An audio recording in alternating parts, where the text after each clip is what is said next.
بسم اللہ الرحمن الرحیم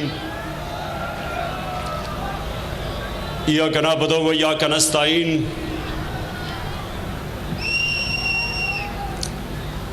جناب عثمان بزدار صاحب سی ایم پنجاب،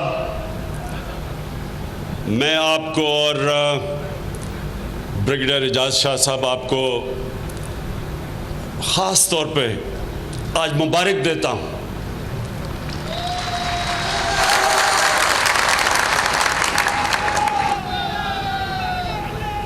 میں آپ کو اس لیے مبارک دیتا ہوں کہ آپ نے گرو نانک کی جو 550ویں سالگرہ ہے اس کو سب سے بہترین طریقے سے اس کو آنر کیا آپ نے، تعلیمی ادارہ بنا کے۔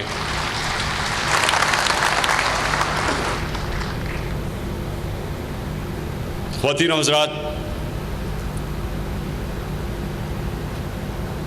آج تک دنیا کی تاریخ میں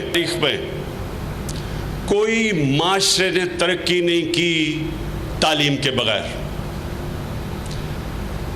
ہماری بڑی بدقسمتی کہ ہم ایک وقت پہ اس سارے خطے میں تعلیم میں آگے تھے، اور مجھے افسوس سے کہنا پڑتا ہے کہ کیونکہ ہم نے اس کو پرائرٹی نہیں دی۔ جو بھی ہمارے ملک میں سربراہ رہے انہوں نے تعلیم کو پرائرٹی نہیں دی، اور دیکھتے دیکھتے ہم پیچھے رہ گئے ہیں۔ تو یہ جو آج یہ بہت بڑا سمبولک ایک قدم اٹھایا گیا ہے، گرو نانک کی 550ویں سالگرہ پہ ایک یونیورسٹی کی آج آپ نے بنیاد رکھی ہے، گرو نانک یونیورسٹی، جو انشاءاللہ جو آپ کے عزائم ہیں کہ ایک ایسی یونیورسٹی ہو جدھر ہمارے سکھ برادری کے دنیا سے بھی لوگ یہاں کے پڑھ سکیں، لیکن مقامی لوگ بھی اس تعلیم کا فائدہ اٹھا سکیں۔ کیونکہ میں نے آپ دیکھا کہ انفارمیشن ٹیکنالوجی اور جو سائنس اور ٹیکنالوجی جس میں نئی ٹیکنالوجیز آ رہی ہیں وہ بھی آپ نے اس یونیورسٹی کے اندر رکھا ہوا ہے، جو کہ خاص طور پہ آپ کو مبارک دینا چاہتا ہوں۔ اور میں آج چیف منسٹر صاحب آپ کو یہ کہنا چاہتا ہوں کہ جتنی اوقاف کی زمینیں ہیں جن کے اوپر بے دردی سے قبضے ہو رہے ہیں، سب سے زیادہ کرپشن آج اوقاف کی زمینوں کے اوپر ہو رہی ہے۔ میں یہ چاہتا ہوں کہ جتنی بھی بڑی بڑی درگاہیں ہیں یہاں، مثلا پاک پٹن میں بابا فرید کی، ہر درگاہ کے پاس اوقاف کی زمین کے اوپر یونیورسٹی بنائی جائے۔ دو چیزیں بنائی جائیں، یونیورسٹی اور ہسپتال۔ یہ زمینوں کا صحیح معنی میں ہم نے فائدہ اٹھانا ہے۔ یہ جو بزرگ تھے اور جو ہمارے بزرگ تھے، جس طرح بابا فرید، جس طرح بلے شاہ، یہ سارے بزرگ انسانیت کے لیے آئے تھے۔ انہوں نے اپنی ساری زندگی انسانوں کے لیے گزاری تھی۔ داتا صاحب، میاں میر، یہ وہ لوگ تھے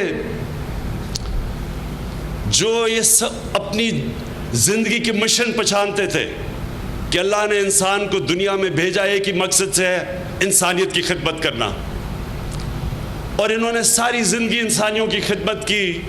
اس لیے آج کتنے 100 سال ہوئے یہ دنیا سے پردہ کر چکے ہیں، اس کے باوجود لوگ ان سے پیار کرتے ہیں، لوگ آج بھی ان کی درگاہوں پہ آتے ہیں، دعائیں کرتے ہیں۔ اور اللہ نے ہمیں قرآن میں کہا ہے کہ عزت صرف میرے ہاتھ میں ہے۔ یہ جو عزت ہے یہ اللہ کی طرف سے آتی ہے، اور اللہ سب سے زیادہ عزت اس انسان کو دیتا ہے جو انسانیت کی خدمت کرتا ہے۔ دنیا میں بڑے بڑے امیر لوگ آ چکے ہیں. دنیا کی تاریخ کسی امیر انسان کو یاد نہیں کرتی اس کے جانے کے بعد، بلکہ اس کے بچے بھی بھول جاتے ہیں اس کو. لیکن دنیا یاد کرتی ہے ان لوگوں کو جو انسانوں کی خدمت کرتے. اور ہمارے نبی صلی اللہ علیہ وسلم وہ ایک ہم سب کے لیے مثال ہیں کہ وہ جب اس دنیا سے گئے تو انہوں نے تو آخری بھی جو ان کے پاس پیسے تھے وہ بھی بانٹ کے چلے گئے. لیکن آج بھی دنیا ان کے لیے قربان ہونے کے لیے تیار ہے. آج آپ مدینہ جائیں آپ کو پتہ چلے گا لوگ کتنا عشق کرتے ہیں. تو میں جب یہ سنتا ہوں، یہ ہمارے کئی مخالف کہتے ہیں کہ جی دیکھیں ہندوستان نے اگر کشمیر پہ جو ظلم کر رہا ہے اور انتہا کا ظلم کر رہا ہے، وہ کہتے ہیں جی آپ نے یہ کرتارپور کا کوریڈور کیوں کھولا ہوا ہے. میں ان سب کو یہ چیز بتانا چاہتا ہوں، کرتارپور سکھ برادری کا مدینہ ہے،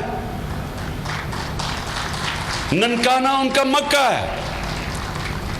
چاہے ہمارے جتنے بھی تعلقات خراب ہوں، ہمیں کبھی ان لوگوں کو جو عشق کرتے ہیں گرو نانک سے، کبھی ہمیں ان کو روکنا نہیں چاہیے. ان کے لیے ہمیں راستہ دینا چاہیے. اگر سعودی عربیہ کی جس بھی ملک سے مخالفت ہو، کسی بھی مسلمان ملک سے، لیکن وہ ان کو مکہ اور مدینہ آنے سے نہیں روکتے.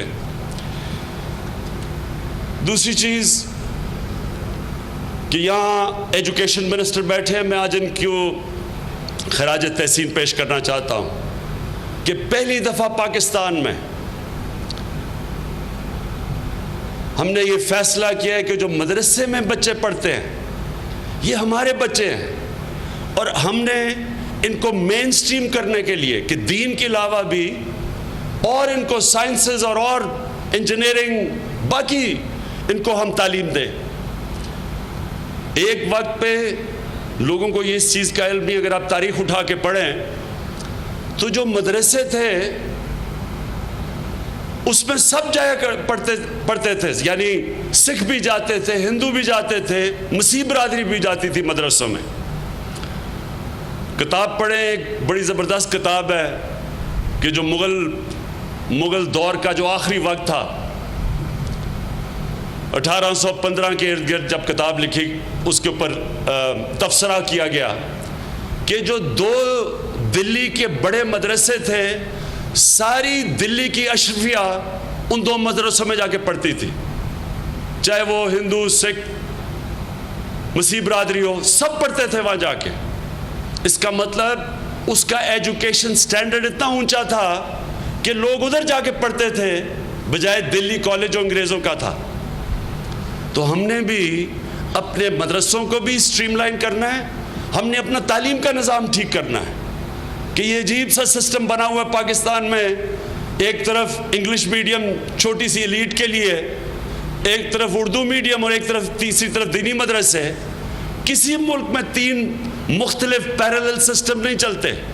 اور یہ شفقت محمود آپ کی سب سے بڑی ذمہ داری ہے اور سب سے مشکل کام ہے کہ ایک سسٹم اس کو ایک طرف لے کے آئیں، ایک کورس سلیبس ہو، سب بچے پاکستان میں کورس سلیبس پڑھیں، اس کے علاوہ جو ایکسٹرا سبجیکٹس ہیں وہ رکھ سکتے ہیں، لیکن جو ایک سلیبس ساری قوم کے لیے ہو تاکہ ایک قوم نکلے، ایک قوم بنے ہم.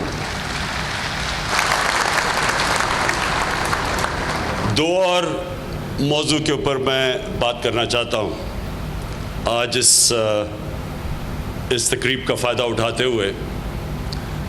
ایک میں نے آج خبر پڑھی ہے کہ عدالت نے کہا ہے کہ ہماری گورنمنٹ سے، فیڈرل گورنمنٹ اور پروونشل گورنمنٹ سے پوچھا ہے کہ کیا آپ نواز شریف کی زندگی کی گارنٹی دے سکتے ہیں کل تک. میں تو اپنی زندگی کی بھی گارنٹی نہیں کل تک دے سکتا، تو میں اور کسی کی زندگی کی گارنٹی کیسے دوں.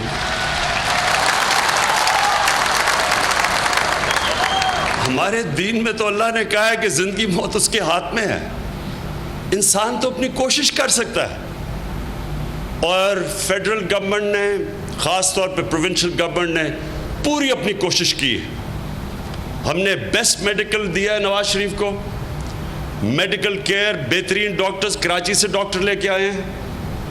میں نے شوکت خانم کے جو چیف ایگزیکٹو ہے, جو پاکستان کے ٹاپ ڈاکٹرز میں گنے جاتے ہیں, ان کو خاص طور پہ بھیجا کہ چیک کریں ان کی صحت پہ. ہم صرف کوشش کر سکتے ہیں, گارنٹی انسان زندگی موت کی نہیں دے سکتا. کوشش کر سکتے ہیں, کوشش ہم نے پوری کی. لیکن میں آج ایک بڑی, میں بار بار کہتا رہا ہوں لیکن میں یہ بار بار دہرانا بھی چاہتا ہوں.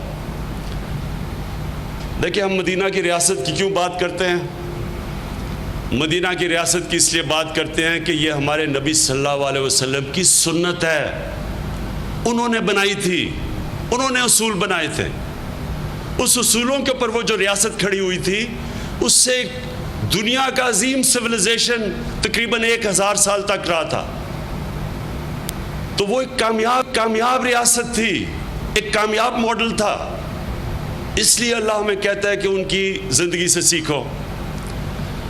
تو میں صرف اس ریاست کی ایک چیز کہنا چاہتا ہوں, کیونکہ ریاست کے اوپر تو پورا آپ ایک ریسرچ کر سکتے ہیں, اور انشاءاللہ ہماری یونیورسٹیز میں ہم ریسرچ کروائیں گے کہ وہ کیا بنیادی اصول تھے جو اس ریاست کے تھے. ایک ماڈرن سٹیٹ تھی جس کی وجہ سے ایک وہ قوم جن کو پوچھتا کوئی نہیں تھا, وہ دنیا کی عظیم ترین سویلائزیشن بن گئے. اس کی ایک میں اسپیکٹ بتاتا ہوں. اس میں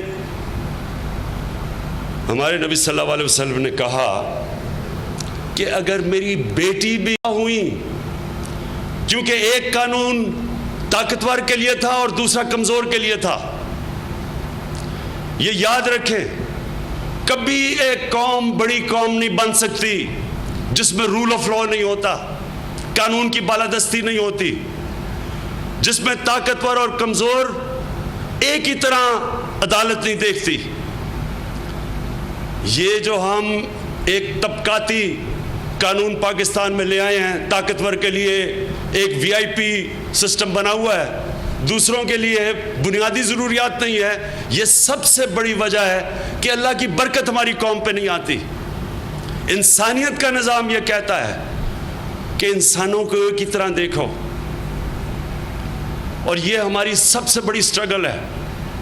مدینہ کی ریاست پہلی دن میں نہیں بنی تھی, پہلے سال میں نہیں بنی تھی. ایک سٹرگل ہے, ایک جد و جہد کا نام ہے. کئی اصولوں کے اوپر وہ کھڑی ہوئی تھی, جس میں رول آف لا سب سے بڑا اصول تھا. اور کیونکہ ہماری یہاں سکھ برادری بیٹھی ہے, دوسرا اصول یہ تھا کہ سب انسان اللہ کی مخلوق ہے. رب العالمین تھا ہمارے نبی صلی اللہ علیہ وسلم بھی رحمت العالمین تھے. یعنی کہ جو بھی آپ کا مذہب ہو, قانون کے سامنے سب ایک برابر ہیں, اور ریاست کے سامنے بھی ایکول رائٹس ہیں, سب کے حقوق ایک ہی ہیں. اور میں یہ چاہوں گا کہ ہم سارا یہ ملک اس طرف جائے, یہ جو طبقاتی نظام ختم کرے. ہم جب کہتے ہیں دو نہیں ایک پاکستان, یہ پریولیج کلاس, یہ جو ایلیٹ کا ٹیک اوور ہے پاکستان میں, پریولیجز ایک چھوٹے سے طبقے کے لیے, باقی لوگوں کے لیے بنیادی ضرورت نہیں, یہ کبھی بھی نظام نہیں آگے بڑھ سکتا. کوئی بھی آپ دنیا میں ملک دیکھیں جو ترقی کیا ہے, آج سارے خوشحال ملک دیکھ لیں, سوئٹزرلینڈ لیں, خوشحال ترین ملک ہے. یہ سامنے سنگاپور دیکھ لیں, ہمارے سامنے اوپر آیا ہے. یورپ دیکھ لیں, آپ وہاں سب سے امپورٹنٹ چیز جو دیکھیں گے, قانون کے سامنے لوگ ایک برابر ہیں, قانون کی بالادستی ہے, رول آف لا ہے. اور تاریخ اٹھا کے دیکھ لیں کہ جب رومن ایمپائر سب سے بڑی عظیم دنیا میں طاقت تھی, تو وہ رومن لاز تھے, باقیوں کو وہ باربیرینز کہتے تھے. مسلمان جب مدینہ کی ریاست بنیاد بنا کے اٹھے, تو مسلمانوں کا قانون دنیا میں مشہور تھا کہ ایک اقلیت ایک خلیفہ وقت سے کیس جیت جاتی ہے. کوئی آج بھی نہیں یہ سوچ سکتا. رول آف لا تھا. انگریزوں کا 19ویں صدی میں ان کا قانون سب سے بہتر تھا، رول آف لا تھا، اور یہ ہمارا چیلنج ہے پاکستان کا۔ تیسرا اور آخری ایشو، آزادی مارچ۔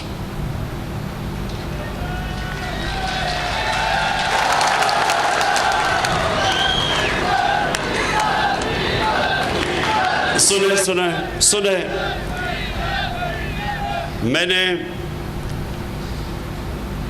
میں جب پہلے دن تقریر کی پرائم منسٹر ہوتے ہوئے تو میں نے ایک پیشن گوئی کی،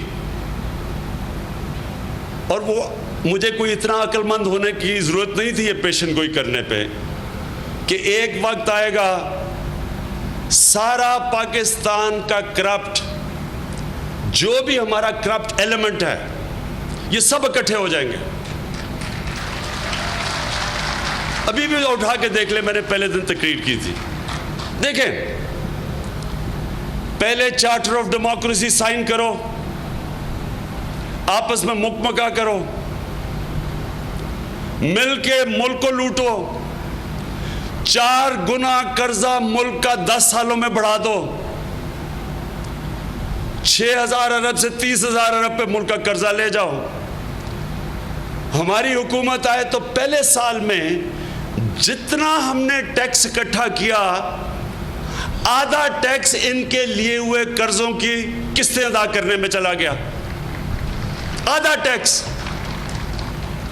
یعنی جو پیسہ اکٹھا کیا آدھا، یہ جو انہوں نے 4 گنا زیادہ قرضہ بڑھایا، اس کی قسطیں ادا کرنے کے اوپر آدھا ہمارا سارا قرضہ چلا گیا، ہمارا ٹیکس کا ریونیو چلا گیا۔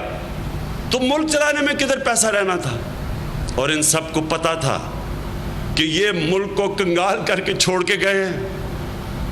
فسکل ڈیفیسٹ تاریخی، کرنٹ اکاؤنٹ ڈیفیسٹ تاریخی، پی آئی اے، ریلوے، سب کے اوپر تاریخی خسارے۔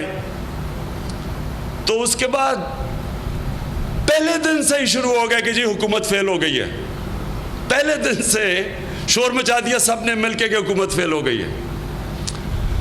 اور جب حکومت نے مشکلوں سے، اور میں آپ کو بتاؤں یہ ہم نے سب سے مشکل ہماری سٹرگل تھی، کہ آج باہر کی دنیا، A D P, I M F سب کہہ رہے ہیں کہ پاکستان نے زبردست اصلاحات کی اور اکانومی کو سٹیبلائز کر دیا، سب کہہ رہے ہیں یہ، یعنی مشکل ترین وقت گزارا ہم نے۔ اور اس سٹیج پہ پہنچے کہ ورلڈ بینک کی ابھی رپورٹ آئی ہے کہ دنیا میں 6 نمبر پہ، اور سب یہ برِ صغیر میں پاکستان نے نمبر 1 تھا جو سب سے زیادہ ترقی کی ایز آف ڈوئنگ بزنس میں، یعنی انویسٹروں کے لیے سب سے زیادہ جس نے ماحول اپنا ٹھیک کیا ہے وہ سارے برِ صغیر میں پاکستان ہے، اور دنیا میں نمبر 6 پہ۔ تو یہ آزادی مارچ کا مطلب کیا ہے، مقصد کیا ہے؟ میں آپ کو بتاتا ہوں مقصد کیا ہے۔ ان کا یہ مقصد نہیں کہ گورنمنٹ فیل ہو رہی ہے، ان کو خوف یہ ہے کہ گورنمنٹ کامیاب ہو رہی ہے۔ اور کبھی سنا ہے آپ نے آزادی مارچ آ رہی ہے جی پرائم منسٹر کا استعفیٰ لینے، چلے جی لے لیں، لیکن کس وجہ سے لینے آ رہے ہیں؟ وہ کہیں جا کے کہتے ہیں کہ جی انہوں نے یہ وجہ ہے کہ یہودی لابی ہے، کہیں جا کے واقعی یہ جا کے لوگوں کو کہتے ہیں کہ جی یہودی قبضہ کرنے لگے پاکستان پر، کہیں جا کے کہتے ہیں کہ یہ نبوس رسالت ہے، کہیں جا کے کہتے ہیں کہ یہ قائدیانی کو پتہ نہیں ان کے ساتھ مل گئے ہیں، اور پھر کہیں جا کے کہتے ہیں کہ جی یہ مہنگائی کی وجہ سے ہے۔ جناب اگر آپ صرف بیورو آف اسٹیٹسٹکس دیکھ لیں تو پہلا سال مہنگائی کا تحریک انصاف کا دیکھ لیں، پیپلز پارٹی کا پہلا سال دیکھ لیں، اور نون لیگ کا دیکھ لیں، سب سے کم مہنگائی تحریک انصاف کے پہلے سال میں ہوئی ہے۔ اصل میں یہ صرف اور صرف ایک چیز ہے، میں نے جو پہلے دن تقریر کی تھی اپنی قوم سے خطاب کیا تھا، مسئلہ صرف ایک ہے. مسئلہ یہ ہے کہ ان سب کو پتہ ہے کہ انہوں نے جس طرح کی اس ملک کو لوٹا دونوں ہاتھوں سے، جو چیزیں ہمارے سامنے آتی جا رہی ہیں، ابھی تک تو کیسز ان کے دور کے بنے ہوئے ہیں، ابھی تک تو ہمارے دور کے کیسز نہیں بنے، لیکن ان سب کو خوف ہے کہ یہ 4 گنا ایک ملک کا قرضہ ایسے نہیں بڑھتا. یہ سب نے مل کے اس ملک کو لوٹا ہے. یہ اقامے کیا تھے؟ یہ اقامے جی کہتے جی صرف اقامہ تھا. اقامہ یہ ایک منی لانڈرنگ کا طریقہ تھا. کبھی ملک کا پرائم منسٹر بھی اقامہ لیتا ہے، دوسرے کسی ملک کا شہری بنتا ہے.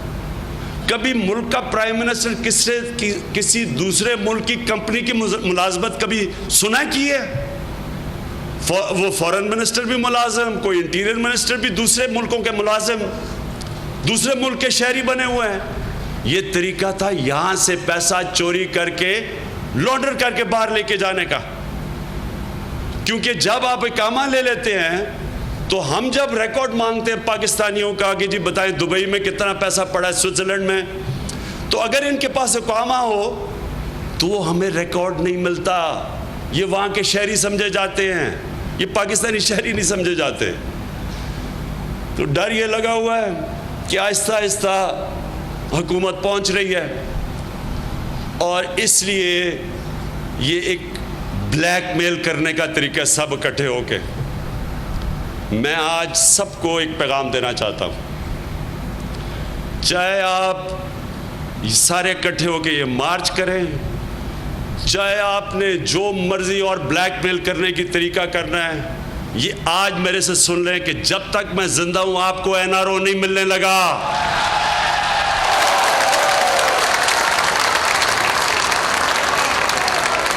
کیونکہ جو دو NRO ملے تھے، ایک شریف خاندان کو جنرل مشرف نے جانے کے لیے سعودی عربیہ دیا تھا، اور دوسرا آصف زرداری کو واپس آنے کا دوسرا NRO دیا تھا. ان 2 NRO کی وجہ سے آج ہمارے ملک کے حالات یہ ہیں. آج ہمارا ملک مقروض ہے.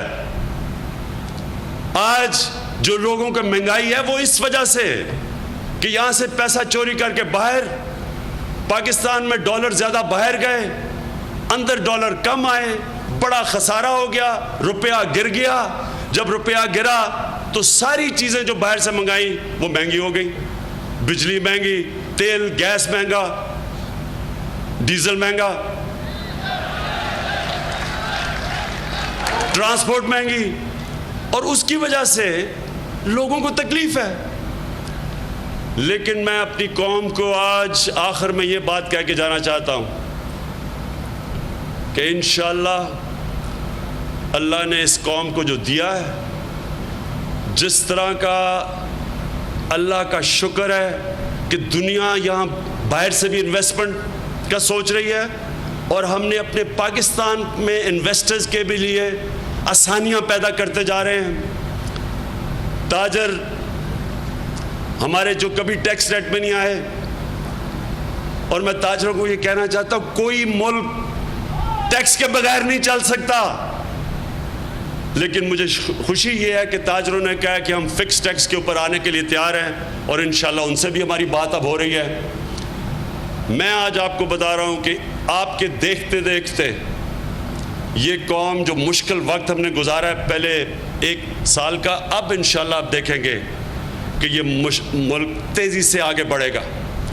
میں آخر میں یہ پھر کہنا چاہتا ہوں کہ ہم نے پورا زور تعلیم پہ دینا ہے. ہمارا ایک نوجوان آبادی ہے، ہم جتنا زور لگائیں گے، جو پیسے بچائیں گے تعلیم کے اوپر خرچ کریں گے.